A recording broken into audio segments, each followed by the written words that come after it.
नजर India news में आपका स्वागत है। खबर जहां, नजर वहां।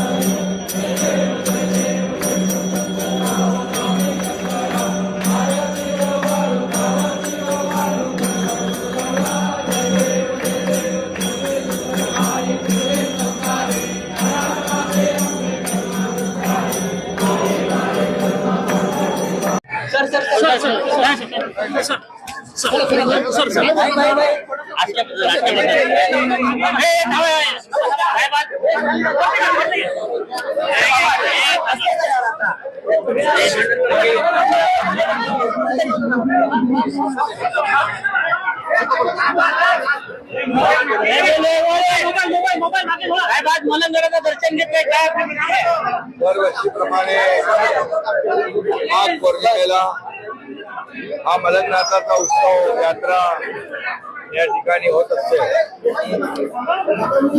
सम्राट बाळासाहेब ठाकरे यांच्या आदेशाने गुरुवर्य धर्मवीर आनंद दिघे साहेबांनी ही यात्रा सुरू केली आणि ती अखंडितपणे आजही सुरू आहे।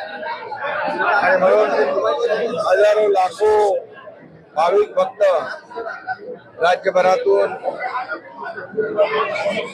या ठिकाणी दर्शनाला येत असतात आणि या मनोभावे नाथांचं दर्शन घेत असतात, नाथांच्या समाधीचं दर्शन घेत असतात। आणि या ठिकाणी ही मलंग यात्रा अनेक दिवस या ठिकाणी सुरू असते। राज्यातून परराज्यातून देखील हजारो लाखो भाविक या मलंगनाथाच्या उत्सवामध्ये यात्रेमध्ये सहभागी होतात। मी त्यांचं स्वागत करतो।